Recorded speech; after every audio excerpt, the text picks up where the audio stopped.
I just want to say that Joyce and I got together to introduce Transcendental Meditation to doctoral students at a university that she was working with. And we got together because Joyce is our theory person and I'm our methods person. And so one of the things with Georgie's method is that you don't go in and decide what it is that you're going to do. You go in and you talk to people and you ask them one simple question: what is it like for you? And they respond. And so I believe that, you know, our findings came from the participants themselves. So it wasn't that we decided that it was going to be the sacred, it was the words. And when we do from the participants and when we do Georgie research, we take the participants' words and then we move them up a higher level of discourse to the language of science.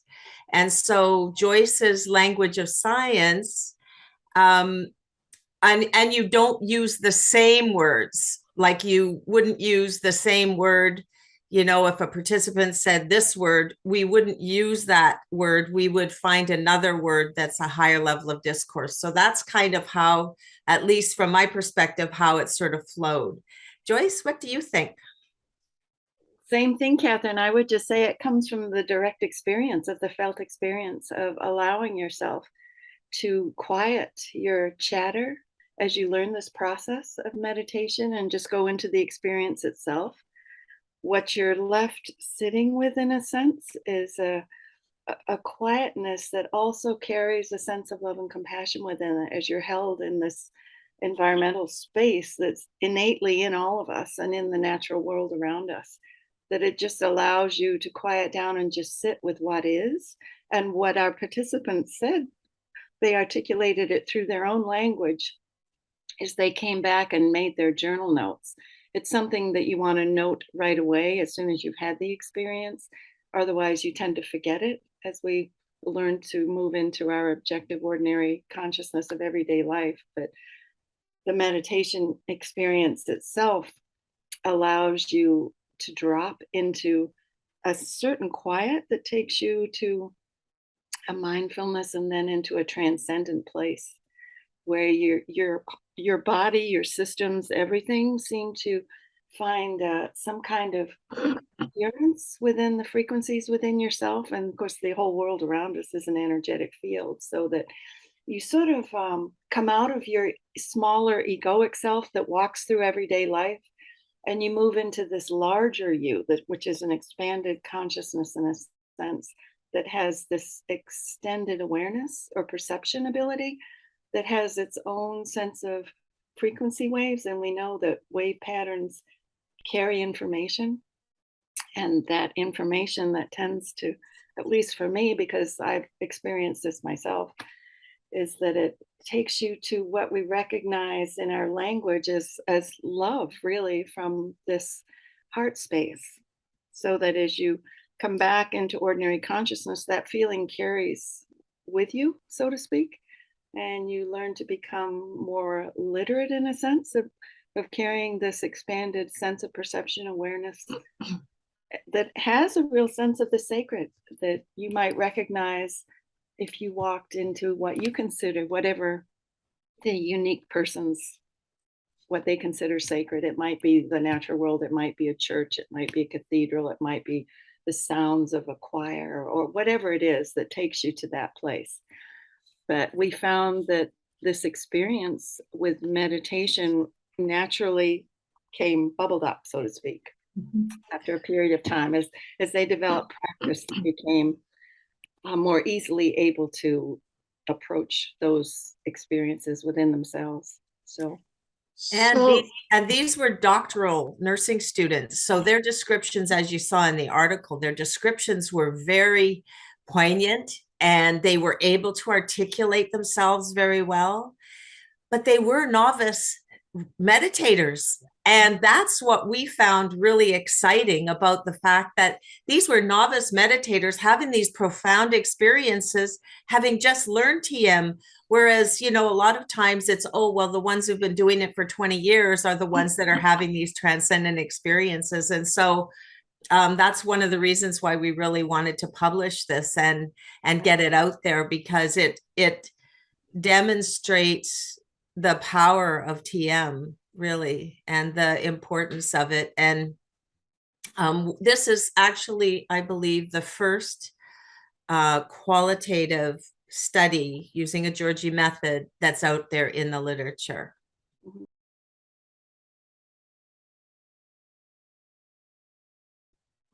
I think we're each unique in what that experience is within ourselves. I have a definition that's mine in a sense because I relate to energy work as I do energy therapies and I know that language well. So for me, it's when those frequencies that are within our systems of the body, we just hold certain patterns, emotional patterns, thought patterns, all of those things, when they all align towards greater love and compassion, that sort of is the highest form of love, basically. That's it's not so much attached to like an individual space or thing. It's a direct experience. It's felt within.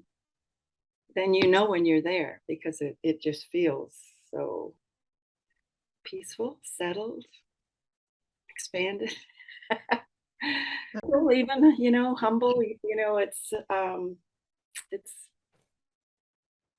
I guess I would say everyone is unique because they'd have to use their own language of what that is for them. And in our last concluding reflections, we said that when practicing the simple technique of TM, they found themselves authentically present, that they had feelings of peacefulness and integrity, which potentiated the experience of sacred space, that time when they were with people and with themselves, self-care, and with their families, with their work, amid sacred space, amid the daily stressors, while care, compassion, grace, gratitude, and appreciation resided within. So it's sort of that whole encompassing experience. And as nurses, because, from a higher level of discourse, from our language of nursing, caring and compassion is who we are, how we are, why we are. And I think that's really powerful. Right. It has that ring of, as you said, Catherine, authenticity of being honest. Yes. And having great integrity and recognizing the good, the true, and the beautiful that is all around us, that dwells within us as well. So it's a deep connected. It's a sense of not ever being alone because you have all of this around you that is one with you. It's a sense of that unity of experience as well. And participants, they actually enhance their attention and intention on being with people in different ways than they were, not as task focused, more people focused, more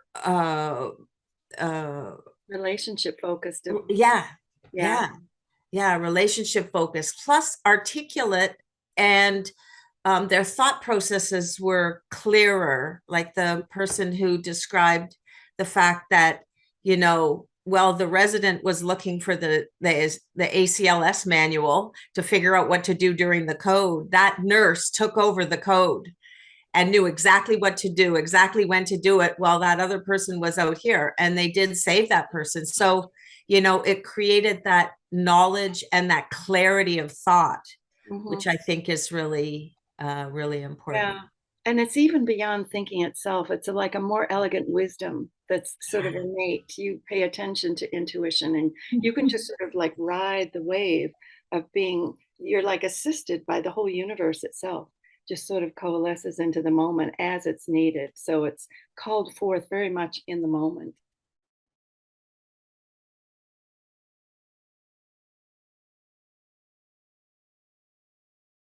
On just knowing the steps of what you should do when you think linear, rationally, and logically.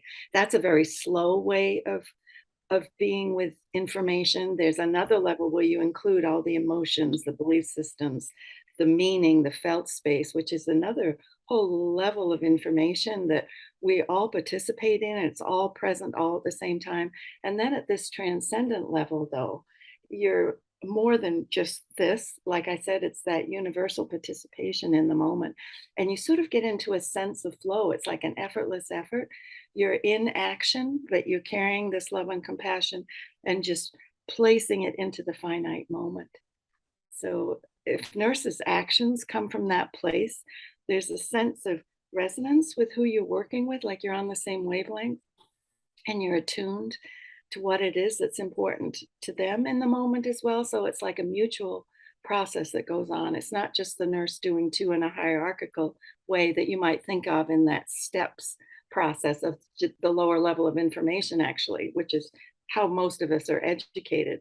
When you bring this other level of information in, you're working in this area of effortless effort, of this larger space that becomes sacred as if you're assisted and you're helped by something from the whole sense of the whole, which is the creator or the source of this love and compassion, which some people call God. Other people have other words for it, but it's all there present in the moment. And then what emerges from those actions are indeed calls forth what is the highest good in the moment for that patient that you're with.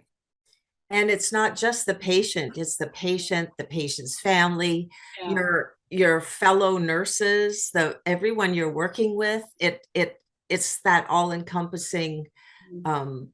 group of individuals and people and spirits that are with you Right. And for that yourself you as make a well. difference with. Yeah. And we also talk about, like Dr. Watson talks about, the knowing, being, doing, and becoming. And so that grows with nurses as they, and I mean, we, spoke of that in our article as well.